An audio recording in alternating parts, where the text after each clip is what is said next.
quick jabs and a couple of right crosses from a former boxing champion. It's unlikely that French riot police were prepared to go toe-to-toe with retired light heavyweight fighter Christophe Bettinger.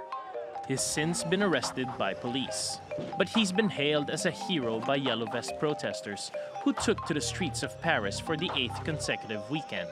And what do they want? President Emmanuel Macron's resignation. We've had enough of being dragged around by those in power, who look down on us, who look down on the people, and who trample all over us. Macron had responded to the protesters' anger over high living costs by announcing concessions last month. They include a government-subsidized minimum wage hike, tax breaks on annual employee bonuses, and improved benefits for pensioners. The government has also cancelled a fuel tax hike that set off the demonstrations. Since those announcements, the so-called Yellow Vest movement, for those who remain mobilized, has become the act of agitators who want insurrection and, in the end, to overthrow the government. The government spokesman said that on Friday. On Saturday, protesters used a forklift to break down the door to his office. Government concessions have done little to lift Macron's popularity.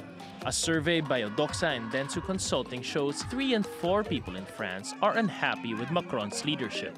It also shows a majority of the population support the Yellow Vest movement. The latest statement from Macron's spokesman was really, it meant we're scum, troublemakers. So for me, no, he must respect us. We are the people and the people are hungry. The central bank says the disruptions caused by protests are expected to slash fourth quarter growth in half. The Labor Ministry also says the prolonged unrest is hurting foreign investment, raising concerns over how many more rounds of protests the economy can endure. Paolo Montecillo, TRT World. Let's get more now on the latest blow to Emmanuel Macron's presidency with TRT World's editor-at-large, Craig Copetas, who joins us from Paris. Hi, Craig. As we saw, their protests have resumed in a big way in France. We saw them die down a little after President Emmanuel Macron announced those concessions last month. Why are protesters so fired up right now? Well, as we go into week 9, Act 9 as they call it, the French public clearly believes that President Macron is the kind of guy who's going to break his arm patting himself on the back. He speaks to them with an imperious and narcissistic voice, and the manner in which he speaks does nothing but anger the public and exacerbate the divide between Paris and the countryside. Macron says the Yellow Vests are out of touch. The Yellow Vests say, Macron, you're out of touch. And his poll numbers are now dipping south of 23%. So he's got a problem. When he announced the increased financial support for poorer French workers, for pensioners last month, he did seem to strike a more conciliatory tone. He said he felt sympathy for their calls. Why then has he struck a defiant tone in the space of less than a month? What's the deal with this backdown? Well, I suspect Macron is either ignoring or doesn't want to talk about the backdrop to which he's operating. Look, the two great engines of growth, the United States and China, are slowing down. Cheap money has dried up. Interest rates are going up, as you know.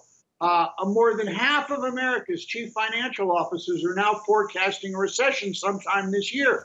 Now, Macron, like all French presidents before him, believes that the French way is inviolable. It's impervious to outside influences. But, you know, he's looking at a backdrop in which you get a Chinese company like Huawei, in many ways, outperforming Apple. So this is kind of the backdrop that the moribund French economy, particularly the global, trying to globalize the French economy, is operating in right now. It seems like these protests won't die down until either Emmanuel Macron chooses to step down or he chooses to abandon his economic plans, whichever comes first. What's the likely outcome here? Neither of those are going to happen. Macron is faced with, politics and economics pulling him in different directions has created a real tension. You know, France is not a globalist nation by nature. Macron is a globalist, but the mechanics, the architecture, the engineering of the French bureaucracy that makes this country tick is not currently capable of rising to that challenge. And the French public is saying, Macron, neither are you. Interesting. Okay, Craig Copetas will be watching Paris very closely. Thank you again for joining us.